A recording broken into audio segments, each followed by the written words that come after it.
I'm going to talk about some takeaways from the men's and the women's, but I want to start with the women's because there's something that is irritating me watching the women's game. And again, I'm not here poo-pooing anybody. I'm not talking about anybody negatively. I'm just thinking about things that possibly I would like to see change. Going into March Madness, I said that it's very rare that you see huge upsets in the first few rounds. It's very rare that you see upsets in general because while yes, the field is stacked, there are some incredible women teams. There's some incredible teams in general, but on the women's side right now, there are some incredible teams. Like there's not much of a gap between UConn women's and UCLA women's. So you don't really see much upset. However, another reason why you don't see a lot of upset is because the one seeds. And that is kind of what I want to focus on. I don't know if it's because of money. I'm sure somebody knows.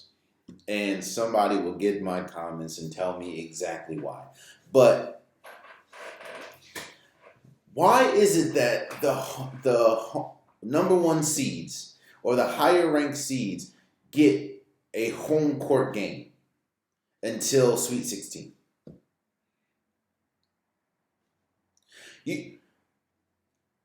I understand that you work the entire regular season to get a record to essentially be a number one seed for whatever region you're put in. But don't you think it's a extremely competitive disadvantage to an away team that you're playing in March Madness on another team's court? Like, I don't understand why there can't be a neutral site. Now, for people that will say, well, then what's the point of fighting for a one seed? Okay. Well, if you want to look to the men's side, I think that look at UConn and UConn men's and North Carolina men's.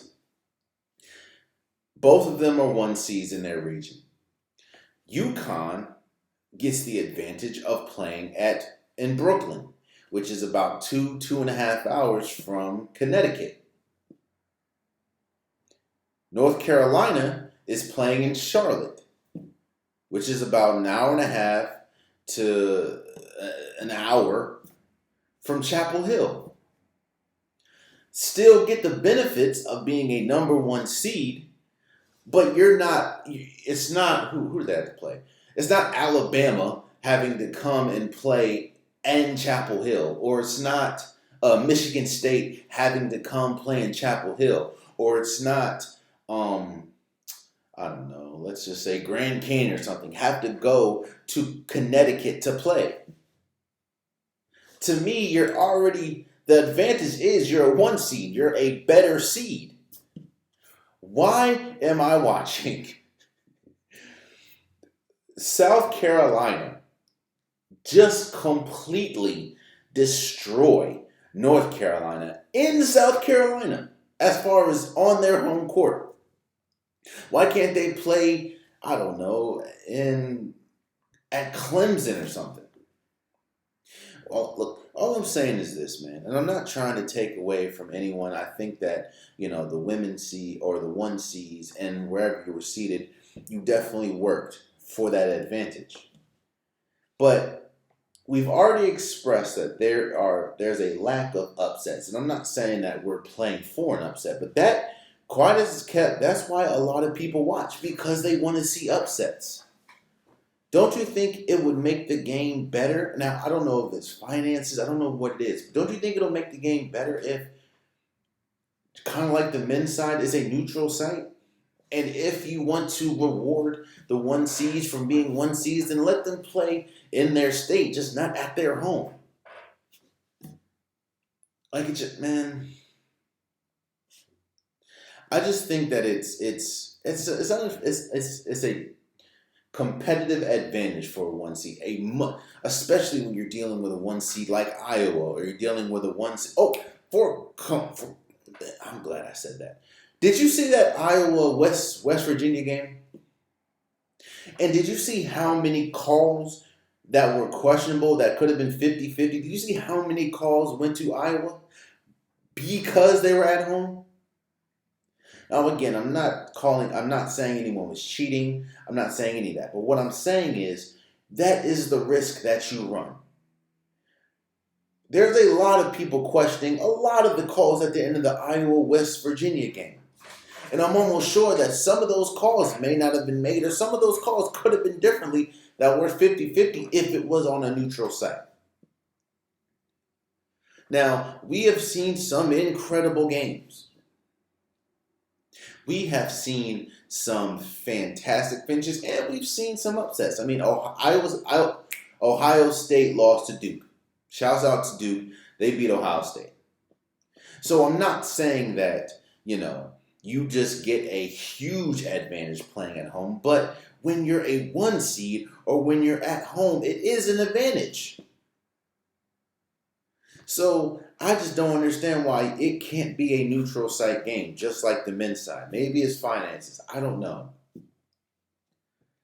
But that's playing into why we don't see a lot of upsets, because it's very hard upsetting somebody, especially in the tournament, when they're at home. When all they got to do is wake up from their dorm or wake up from their apartment and walk to the game or walk to the arena. What are we doing? Man. But I guess I'm not. I started negatively. I'll end on a positive note. There has been some incredible games. And yeah, my women's bracket was a little more intact until like Ohio State lost. But my brackets have been busted. And I think that is, like, a lot of people are upset because there's money involved in a lot of instances. But I just think it's interesting, and I think it's fascinating to see, how these games turn out, the game plans, or how one team stops another team, or it's been great. We've seen some incredible individual play. I know UConn and Paige Beckers. Paige Beckers has been incredible, and this is a year after losing her entire season to an ACL tear. Of course, South Carolina. God, they dismantled North Carolina, and I don't remember the first team they played, but Jesus Christ. Yo, North Carolina is not a bad team.